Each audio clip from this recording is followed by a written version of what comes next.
अस्सलाम वालेकुम नाज़रीन, दुनिया इस्लाम से मिली वॉइस के खुसूसी बुलेटिन आलमी शबरोज़ में अब्दुल वहाब आपका खैर मक़दम करता है। ख़बरें तफसील से देखने से कबल डालते हैं एक नज़र अहम सुर्खियों पर। भारत में धर्म संसद के नाम पर मुस्लिम नस्लकुशी की मुबैना तकरीर, मोदी सरकार ने साधी चुप्पी। ओमिक्रॉन वायरस से उत्तर प्रदेश अदालत को तशवीश, DUP इंतखाबात मुलतवी करने की तजवीज़। वैक्सीनेशन मुहिम पर निस्फ से ज़ायद जर्मन शहरी हैं नाखुश, हुकूमती जायजे में हुआ खुलासा। रूस का यूक्रेन पर हमला करने से रोकने नेटो फौज की मुदाखलत, रूस ने तहफ़्फ़ुज़ की ज़मानत मांगी। और इसराइल ने ईरान के खिलाफ फौजी कार्रवाई के लिए दी इजाफी बजट की मंजूरी, मुसलमानों के बाद अब ईसाई भी इसराइल में निशाने पर।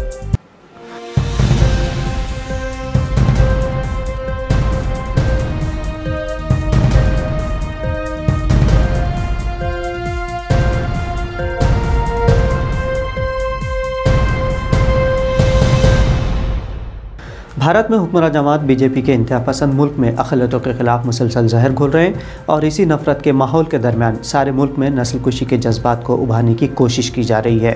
ताज़ा मामला हरिद्वार में मुनक़िदा धर्म संसद के नाम पर मुनक़िदा एक जलसे का है, जहाँ इंतहा पसंदों ने मौजूदा भीड़ को दहशतगर्दी के लिए भी उकसाया। इस जलसे में एक इंतहा पसंद हिंदू खातून रहनुमा ने कहा कि चंद सौ हिंदू अगर मजहब के सिपाही बनकर 20 लाख मुसलमानों को हलाक कर दें तो वो फातह बनकर उभरेंगे। खातून रहनुमा ने अपनी तकरीर में वाज़ेह किया कि ऐसा करने से हिंदू मत की असल शक्ल यानी सनातन धर्म को तहफ़्फ़ुज़ फराहम करना मुमकिन होगा। हालांकि उस खातून रहनुमा का नाम सामने नहीं आया, लेकिन इस जलसे को यति नरसिंघनी ने मुनक़िद किया था, जिसमें हाल ही में मुर्तिद मलून जितेंद्र नारायण सिंह त्यागी की भी मौजूदगी थी। मुल्क की अक़लियतों के ख़िलाफ़ उकसाते हुए खातून मुखर्रिर ने इंतहा पसंदों को कहा कि वो मुसलमानों को हलाक करके जेल जाने से ना घबराए। जलसे के एक मुखर्रिर प्रभु ढिंडगिरी ने म्यांमार की तरह पुलिस, सियासतदानों, फ़ौज और हर हिंदू को हथियार उठाने की ज़रूरत पर जोर दिया और कहा कि इससे मुल्क में सफाई होगी। ये इंतहा पसंदगिरी अक्सर BJP के अहम लीडरान के साथ मुख्तलिफ तक़रीबात में मौजूद होते हैं। हरिद्वार के इस जलसे और वहाँ खातून मुखर्रिर और दूसरी तकारीर के हवाले से सबका साथ सबका विकास का नारा लगाने वाली मोदी हुकूमत की जानिब से कोई रद्द-ए-अमल सामने नहीं आया है। नाज़रीन, अगली खबर भारत ही से, जहां उत्तर प्रदेश की एक अदालत ने कोरोना वायरस की नई किस्म ओमिक्रॉन के फैलाव के तनाजुर में वज़ीर-ए-आज़म नरेंद्र मोदी से कहा कि वो रियासती इंतखाबात को फ़िलहाल मुलतवी कर दें। अदालत के मुताबिक सियासी रैलियों और इंतखाबी मुहिम की वजह से ओमिक्रॉन से मुतासर अफराद की तादाद बढ़ रही है। ये बात अहम है कि भारत की सबसे गुंजान आबाद रियासत उत्तर प्रदेश में नए बरस के आगाज़ पर इंतखाबात होने हैं।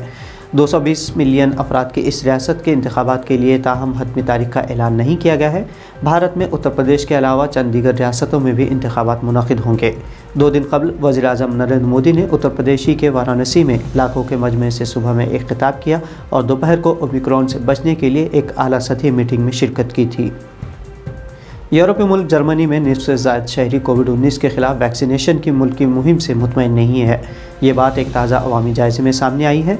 खबर रसा इदारे DPA के लिए YouGov के ज़रिए कराए गए सर्वे में 19% जर्मन शहरियों ने वैक्सीनेशन की हुकूमती मुहिम पर इंतहाई अदम इत्मीनान का इजहार किया है।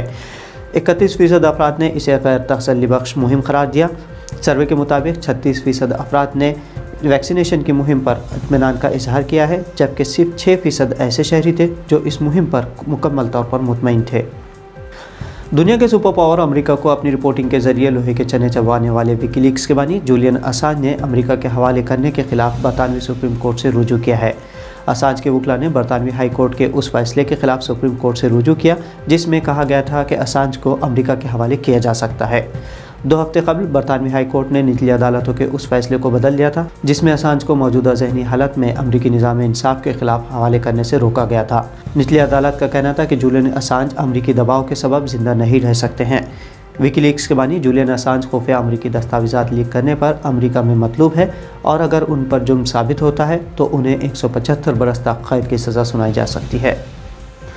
रूस और यूक्रेन के दरमियान सरहदी तनाज़ा शिद्दत इख्तियार करता जा रहा है। अमेरिका और यूरोपीय यूनियन के यूक्रेन को पुश्त पनाही और नेटो अफवाज के रूसी सरहद के करीब इजाफे के बाद रूस मसाइल से दोचार है। इस मामले पर रूसी सदर व्लादिमीर पुतिन ने मगरबी मालिक से मुतालिबा किया है कि वो मगरबी दिफाई इत्तेहाद यानी नेटो के यूक्रेन तक तोसी रोकने और वहाँ अस्करी साजो सामान की मौजूदगी के तनाजुर में रूस को सिक्योरिटी ज़मानतें दे।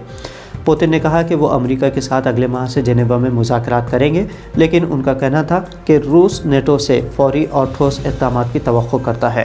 पुतिन के मुताबिक रूस ने दो टोक अंदाज से नेटो को बताया है कि उसकी किसी भी तरह की पेशकदमी रूस के लिए नाकाबिल कबूल होगी। इधर यूक्रेन की फ़ौज और रूस नवाज जंगजुओं ने सीज़ फायर की बहाली पर रजामंदी जाहिर कर दी है। अमरीकी हुक्काम ने गुज़िश्ता हफ्ते ईरान पर इसराइली हमले की तैयारियों से मुताल्लिक़ खबरों की तर्दीद की थी, मगर इसराइली पार्लियामेंट यानी नेसेट ने फ़ौजी कार्रवाइयों की तैयारी के लिए तकरीबन $2.9 अरब के इजाफी दिफाई बजट की मंजूरी दी है। इसराइल ने जुमेरात की शाम खुफ़िया बजट के तहत इजाफी बजट की मंजूरी दी, जिसका मकसद फ़ौजी कार्रवाई की तैयारी है। अखबार इसराइलियों के मुताबिक ज़राए का कहना है कि यह कदम उन इत्तलात के दौरान सामने आया है कि इसराइल अपने जौहरी प्रोग्राम को कम करने के सिफारती कोशिशों की नाकामी की सूरत में ईरान के खिलाफ फ़ौजी कार्रवाई के लिए हंगामी मनसूबे तैयार कर रहा है। इधर फ़लस्तीन के तारीख़ी शहर मकबूजा बैतुल मुक़द्दस के गिरजाघरों के सरबराहों और उनके सरपरस्तों ने यहूदी इंतहा पसंद ग्रुपों पर इल्ज़ाम लगाया है कि वो उनकी इमलाक पर कब्ज़े की कोशिशें करके अल-कुद्स शहर में ईसाई वजूद को ख़तरे से दो चार करने की सोची समझी साजिश कर रहे हैं। तो नाज़रीन, बैनुल-अक़वामी पस मंज़र से मिल्ली वॉइस के आलमी शब-ओ-रोज़ बुलेटिन में ये थी अहम खबरें। मिल्ली वॉइस की खबरें अगर पसंद आएँ तो चैनल को सब्सक्राइब और फॉलो के साथ साथ खबरों को शेयर ज़रूर करें। अब अब्दुल वहाब को इजाज़त दीजिए। अल्लाह हाफ़िज़।